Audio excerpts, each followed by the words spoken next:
Good morning, everyone. I'm Julia Galfand.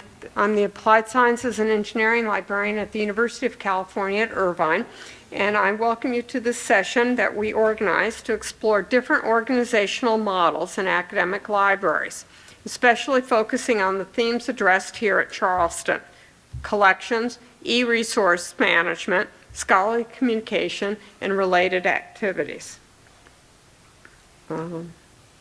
Arrow button. No. There we go. This session evolved from previous programs we collaborated on in the past. We're all senior academic librarians working in STEM fields who share many of the same responsibilities but perform them somewhat differently due to the organizational structures of our libraries. We ask, is there a better solution to some of our work-related issues? And come back to the common answer, oh, if the structure was different. We address this by taking an abbreviated case study approach, knowing that each of our libraries are committed to DEI practices, have faced additional difficulties due to staffing models created by the pandemic and current HR challenges. Some criteria that determine choices are the size and campus structure and how they dictate organizational charts, dependent on the number of staff for primary, secondary, and ancillary functions. We will share each model with advantages and challenges following the introductory scenarios. And then we want to hear from you about how your institution balances the range of responsibilities that seem to expand in just one direction only, into the greater universe of just more.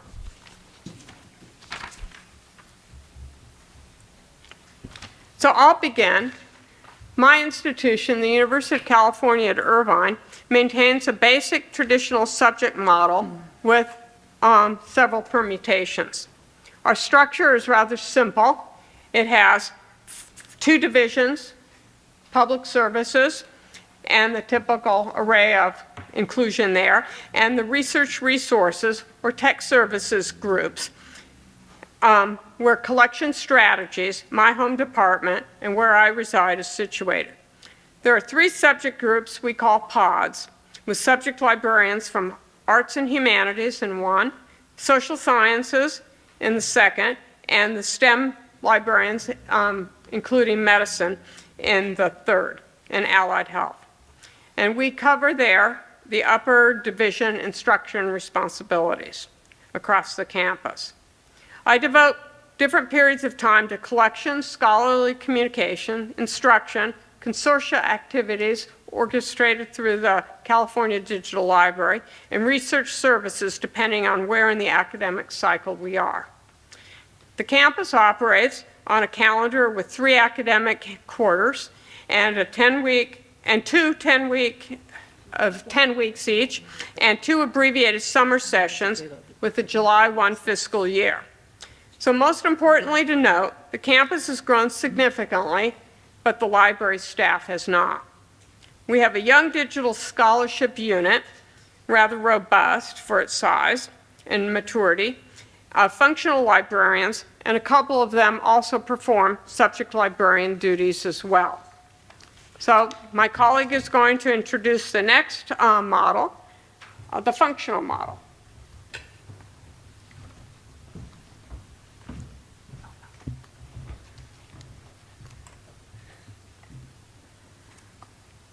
Good morning, everyone.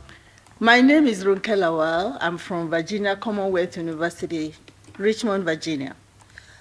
The functional model that we have, just like is shown on the screen, we have the head of department, and we have 5 collection librarians reporting to her. All the subject categories in the curriculum have each subject librarian, like arts, business and public affairs, and I am the engineering and science collections librarian. We have the humanities, social and behavioral sciences, and we all report to the head.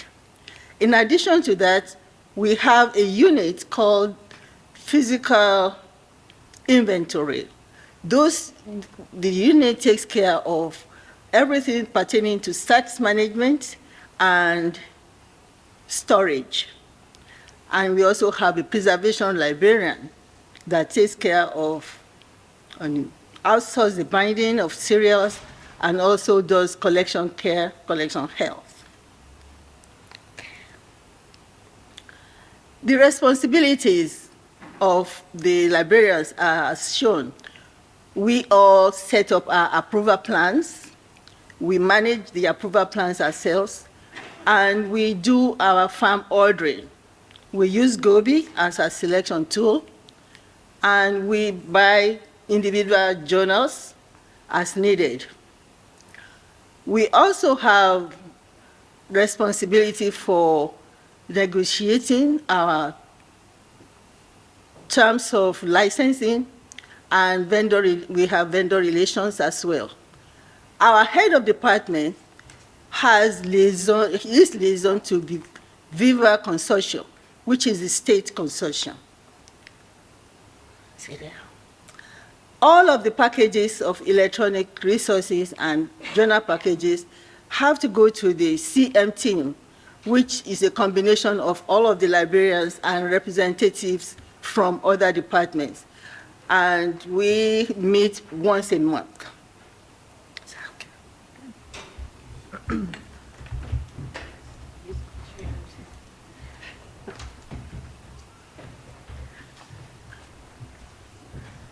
Hi, I'm Jill Powell, engineering librarian at Cornell University.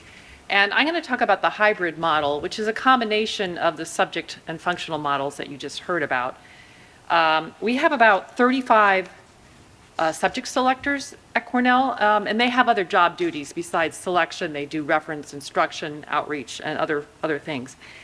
And we have a director of collections, but these 35 subject librarians report to various directors and department heads.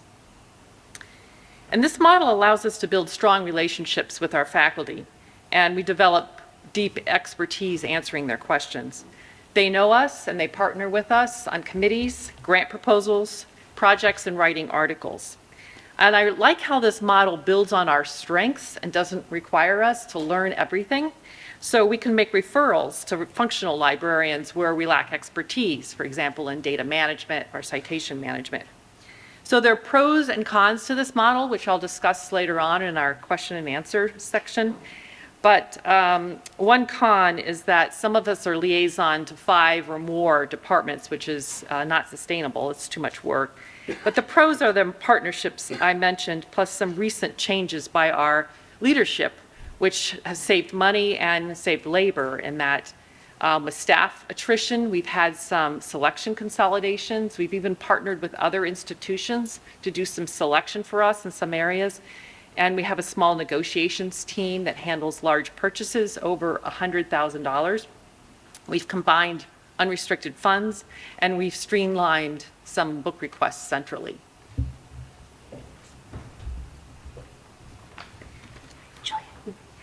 Hi, I'm Annie Rao, and I'm the head of collections and research services at Syracuse University. And before I discuss my model, I'm going to jump back with a couple housekeeping items that we have for the session. The first being we will be having a period of time where we would love to hear questions, comments, models at your library from you. And so when we get to that part of the session, please do use the mic that's available in the middle of the room. And second is just a reminder that as participants in the Charleston Conference, we are all beholden to the conference code of conduct. So do please keep that in mind for your engagements during our session. So at my institution, our liaisons are also organized into a hybrid model. So I lead this department made up of the liaison librarians across all disciplines, as well as the functional specialists. And those librarians are spread across 4 teams, including a subject instruction team, a research impact team, a digital and open scholarship team, and a collections team. All members of the department, from subject liaisons and functional specialists like our open scholarship librarian and our research data services librarian, contribute to collection development. But an increased focus and collection development is the responsibility of the librarians on the collections team. And that team includes liaisons who have branch librarian responsibilities, as well as collection development and analysis librarians. And this here is a model of how we make collections decisions in this model of, in this hybrid model. So the liaisons contribute what's listed here in orange, and I very much understand that this is difficult to read, so I'm going to read that part out loud. The liaisons contribute their knowledge about the content, potential users of anything that we are exploring, how it would align to the curriculum, as well as the research or creative needs across our campus. And then our collection development librarians contribute their knowledge about what is in blue listed here. So budget, availability of budget to add new resources, the access model, does it work with our technology? Does it not work? Would we have to explore something different? What is the format? In a lot of cases, do we have space if it's a print resource? What are the rights that we have available in the license? So collection development librarians are responsible for reviewing and negotiating our licenses. They have responsibility for reviewing for accessibility, privacy concerns in our agreements, back to our format and space constraint issues. Those librarians bring that piece of the puzzle to the decision, as well as access and just really how much time and labor it's going to take to license or add or set up a resource, which in our liaison constrained environment is a big consideration when we are making decisions about the collection. Can we actually do this thing? So now that we've introduced you to our three models, I'm going to have Julia come sit down right here. We are going to have a series of questions that we've prepared to get our discussion started. But as I said, we do really also want to hear from you.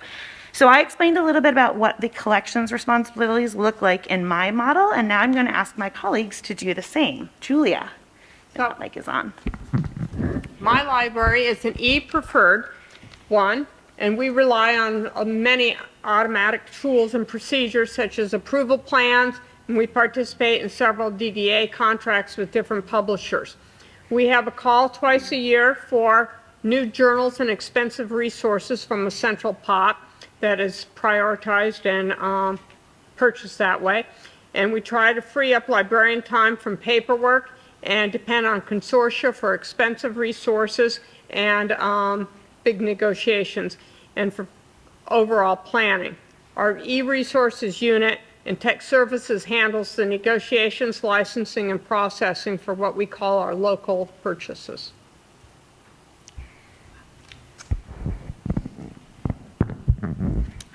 In my functional model, we do all of our selections and we do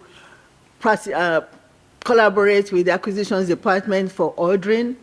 And we also collaborate with other departments like the public service department to know what is being, if they have questions about resources or questions about non-functional resources. I also have collaboration with the interlibrary loan department because once the faculty needs something that we don't have in our collection, we have to look into either purchase it, whether it's necessary to purchase it or not. So we always have collaboration with them. Not to talk of collaborating also with the acquisitions department, the ordering unit, the licensing unit, and also with the scholarly communication department about copyright issues and so on and so forth. That is what it looks like. We also have our pulse on the faculty because when they need journals, we work very well with them about how to get what they need for learning, teaching, and research. Yes. We have 5 subject selection teams at Cornell. So one is humanities, social science, science, area studies, and interdisciplinary. And each of those teams has a team leader who has a lot of influence in how money is spent, but they rely heavily on the individual selectors who, make a lot of budgeting decisions as well. I mentioned about the small negotiations team, which handles purchases over $100,000 because they have a lot of expertise in that area. And I used to deal with a lot of individual book requests, and more of that is handled centrally, for which I am grateful. What are the strengths of your model? Julia, would you like to begin? I think we can sum it up that every librarian has a variety of tasks. So the outcome of that big assignment is that there's less burnout potentially because people are participating in such a range of activities. And I think we have a strong interface with our users, so there's not as much of a disconnect as if we were just doing one of those activities. And the big, I think, day-to-day savings is that training happens for the entire staff, both professionals and non-professionals who support all the units, and that happens, it's scheduled for everybody. And all librarians, all subject librarians share public services so they know what the front line is experiencing. And subject strengths still matter for reference, instruction, and collections, and we hope that even though the assignments are big, people are working in areas that they're comfortable with. Ronki. For the functional model, we are dedicated to the collections because we make all of the decisions about what we buy in our collection. As a result, we have in-depth knowledge of the collections, and we can spend our funds judiciously, and no return of money. When we were doing the liaison model, some of these liaisons will not finish spending their money. We end up returning money at the end of the year. No more of that. We build collections of distinction to show our strengths, we build collections of distinction. And we have the knowledge of overarching areas, and we have ability to engage in projects such as collection evaluation and benchmarking. We have autonomy to make collection decisions and with reference to collection policies and guidelines.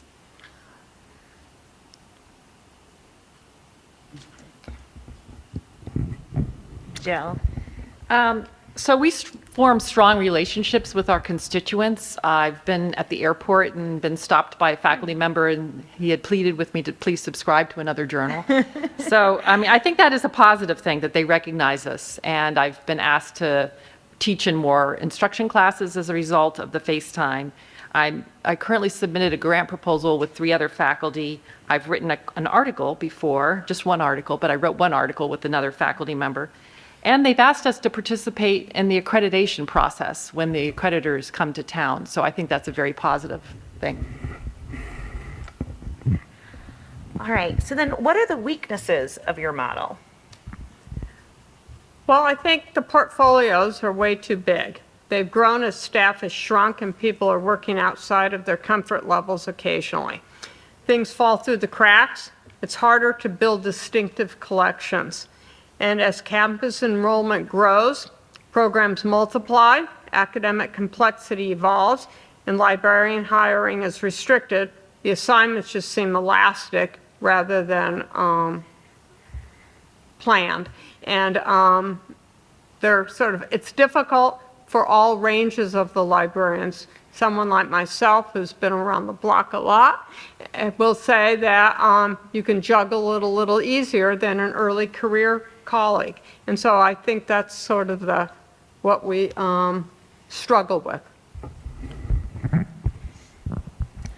For the functional model, we have the risk of being siloed in a department because we do not interface with students, or we do not interface with the community at large. But sometimes we do have accreditation participation, like Jill said, and that one puts additional load on our work.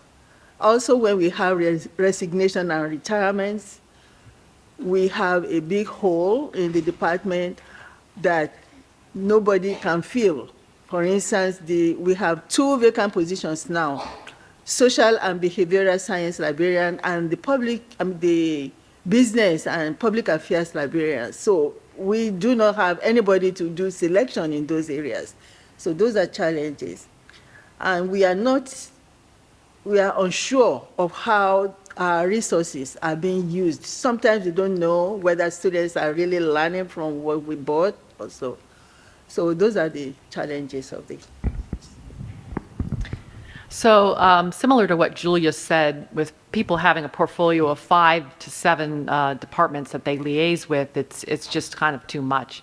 And I worry about the early career librarians who probably say, gee, what are the expectations of me of making library impact in all those departments? I mean, since I've been around the block too a while, it doesn't scare me as much, but I worry about that aspect of it. So as we've been debating this topic for the last few weeks together, and from hearing your responses here now, I think what our consistent answer to this is that no matter what the models are, there's no slack in the system. So it doesn't matter which model you choose for your liaisons, when there's no room to give, and that we're all in the same situation of having not enough people to do all the work. It really becomes a problem when somebody's out or something changes. So no matter what our model is, we're all in the same scenario. And this question is maybe a little selfish on my part, but I know I've worked with these 3 colleagues for years, and I trust them to give me advice on this and tell me how it really is. So what can library leadership and management do to improve your model at your institution?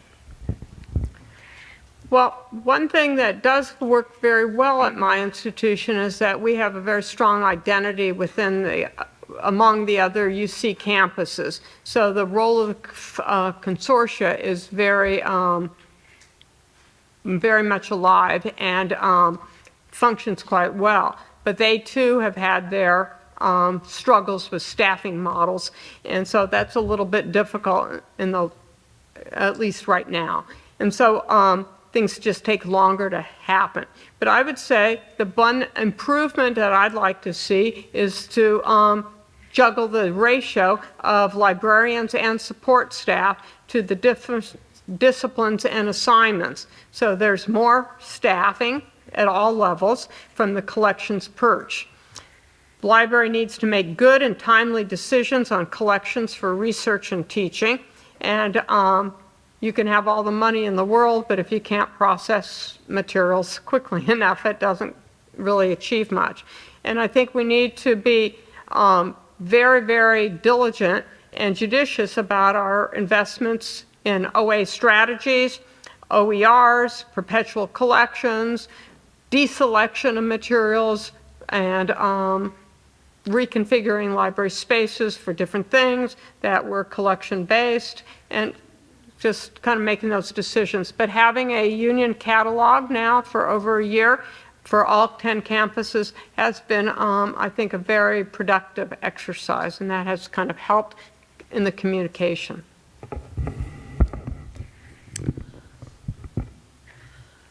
In my model, when somebody leaves, as I said, it leaves a big hole. For instance, I manage 20 funds.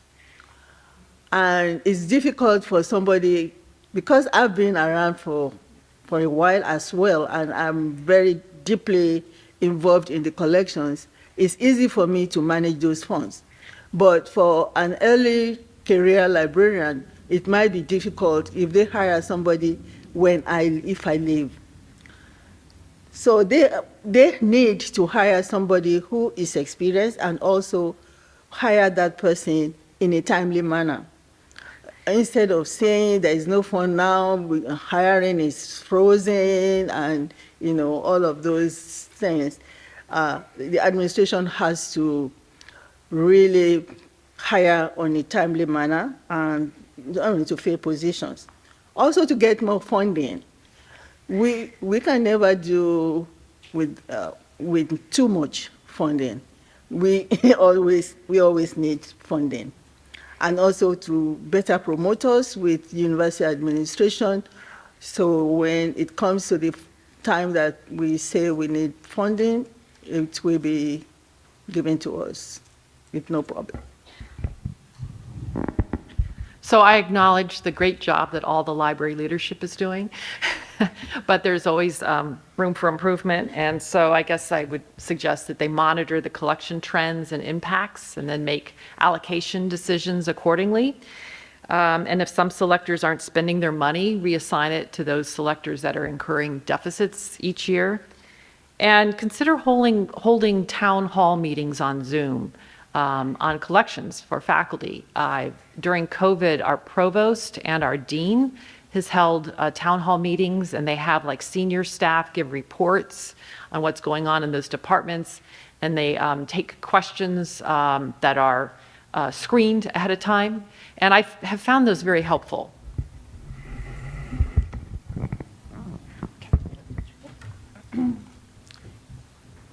So now we invite your questions and discussion and opportunity to share how your library is responding to changing staffing needs. What works, and are there other models for us all to learn from and about? So as they evolve, what changes and reflection do you see in the profession? Do you have trials of new operations that you employ? And how is library education and library school education, that is, changing? Are graduates coming with a range of services, technologies, and literacies? But do they understand that current academic enterprise that we all work in? Do we depend on learning on the job too much? What kinds of things? So there's a microphone here, and as Annie said, please come to the mic, introduce yourself, and let's have some discussion.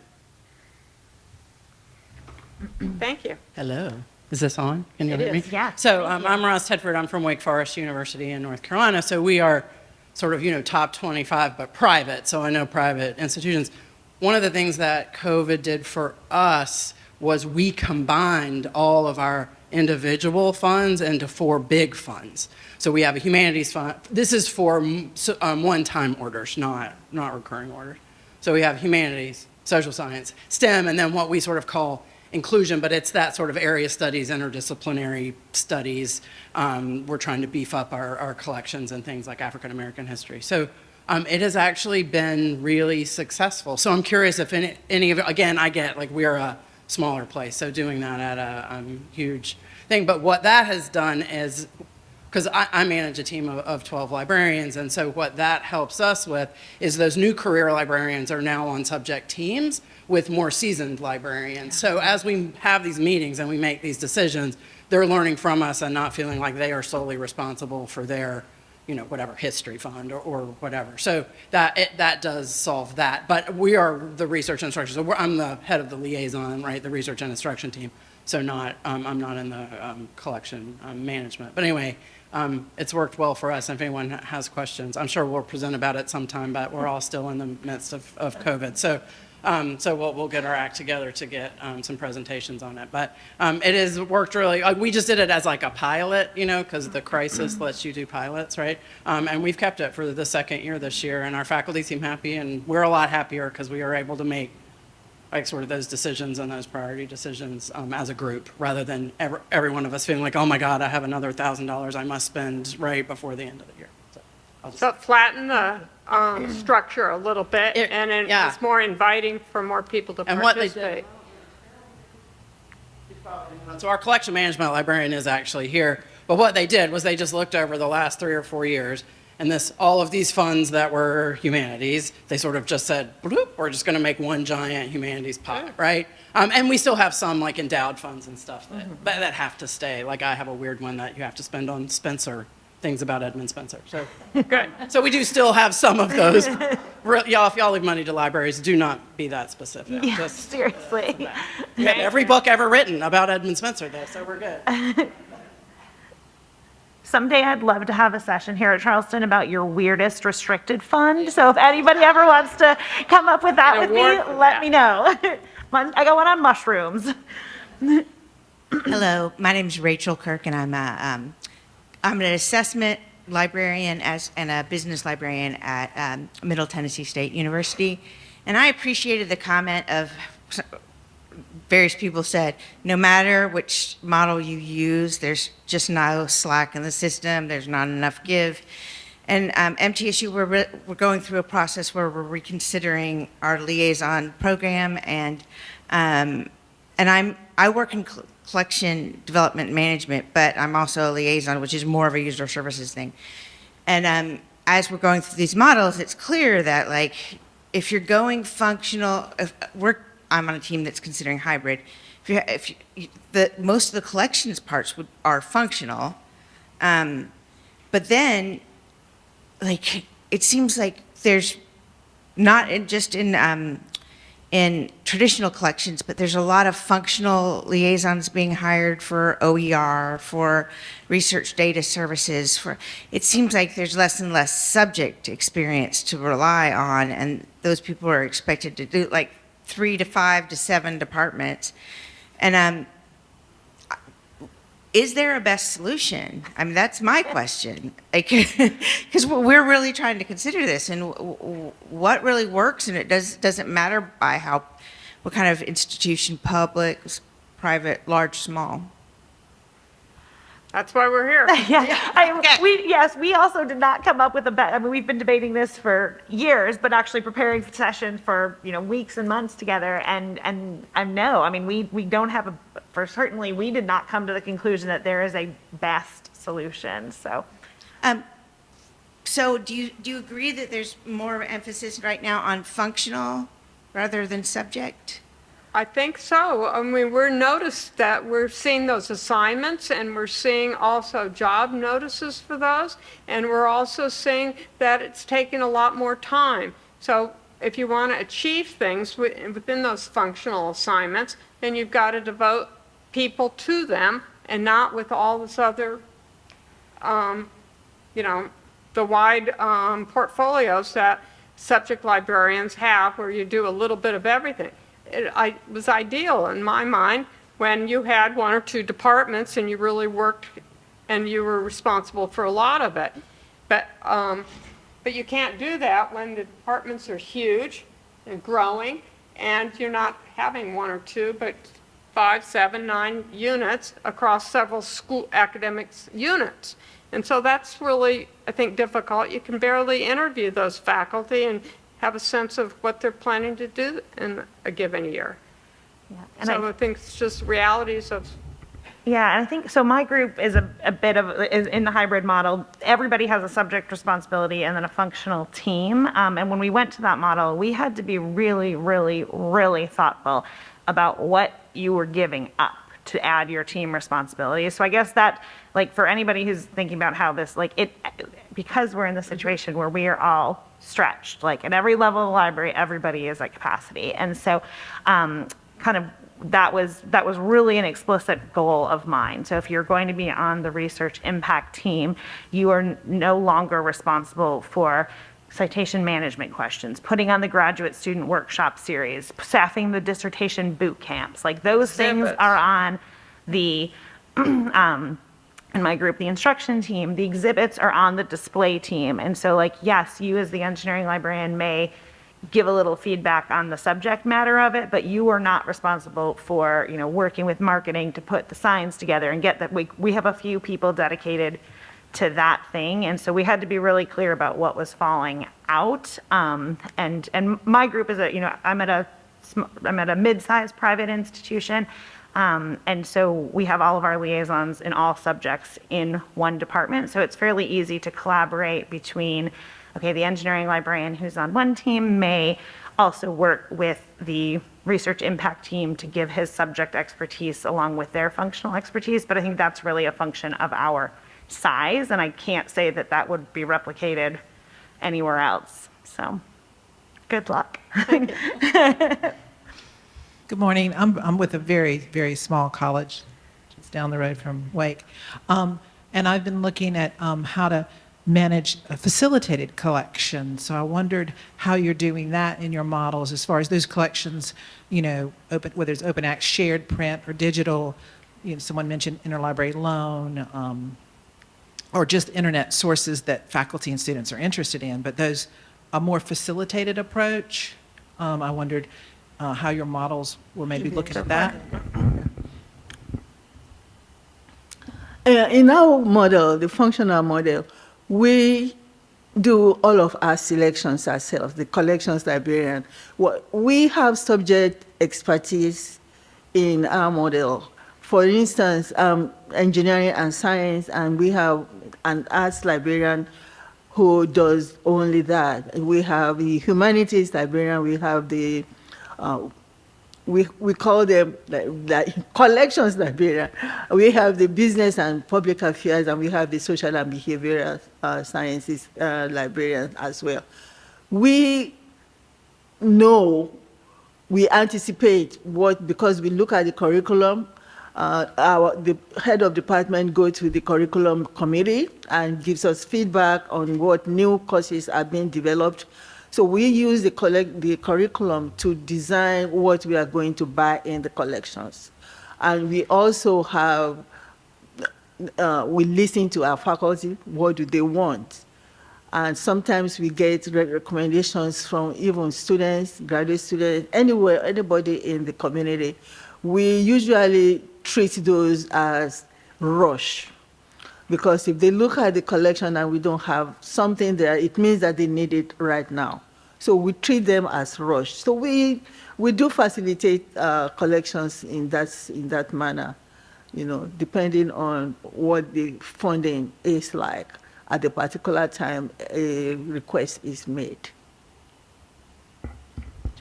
We have 5 minutes left, so maybe we'll get our next 2 questions in quickly. Thank you. Please. I'll be really quick. I'm at a large research one university, and we have very lean staff. I'm at the University of Arizona. My name's Cindy Elliott, and we've had to make a lot of changes based on lack of Slack, like really deficit in Slack. And we centralized all of our collection services in one department. But what we lost, I think, is that our model is like hybrid and centralized. And so liaisons are feeling very in the middle of things. And so I'm wondering how you all prioritize that sort of subject liaison responsibilities when you balance all of these other activities with collections, because I think that's what we're sort of struggling with. Thanks. I think one role that we took on very seriously is our role in instruction.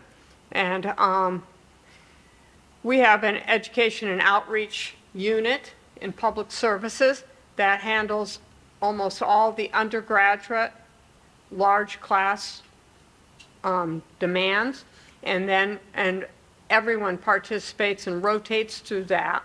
Obviously, it's humanities driven. I handle all the engineering. Another colleague of mine handles all the life sciences and bio introductory sections. And so you kind of burn and fry out at the beginning of each term handling that. But it's handled that way. And then the collections unit hosts the upper division subject specialty. And you can do what you can do. I mean, I could teach every day, all day, and that's not realistic. You can just talk so much, and you can just prepare, and you need time to prepare for that. And then, of course, if you're an R1, you have all the graduate programs, and they seem to be proliferating too in the self-supporting vein and other, projects. So I think you're juggling, and I think that's what we all do. Jill. Something? Yeah. So I think part of the question was, how do you liaise to these departments when you're, it's kind of an overwhelming task. And one thing that I did is I get a list from an administrative person, all the new faculty each year in my departments. And I get that list, and then I send them an email when they're right on campus. And usually they kind of like a welcome face when they're new. And I offer in my email to go visit them and give them a little spiel about the library services. And I also learn from them where they came from and about what services in the library they value. So that's kind of a small step that you can take, because it's hard to just get invited to faculty meetings where they're conducting confidential business. I think we have 1 minute left. Please, go. Thank you for your talk. I think this is a really important, an important discussion to have because I think there's been so many changes that have been happening. At my institution, we're not immune to this because we have had turnover that's led to the loss of 5 of our 9 liaisons. So that's been tremendous to onboard new people. I had a question of if you could speak more. I think you said at Cornell you were talking about these town hall meetings and their importance, and I just wondered if you could spend the remaining time talking a little bit more detail about the benefits and about more of the specific context of offering them. Thank you. Okay, before she answers that real quickly, our last slide is a list of some resources that we found helpful as we were brainstorming this session. So Jill, please answer. So the town hall meetings that I'm talking about are not library related, they're university related.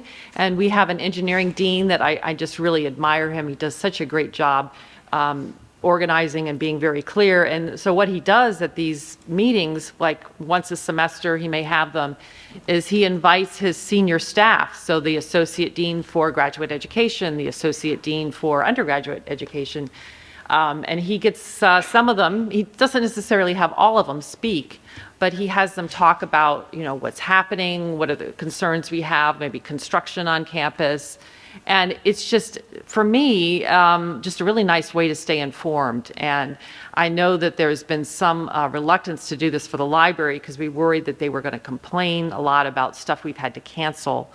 But if you have moderators who don't just ask for anybody to ask questions, but have the questions submitted to someone and then those questions are screened, then it can be more of a professionally held meeting.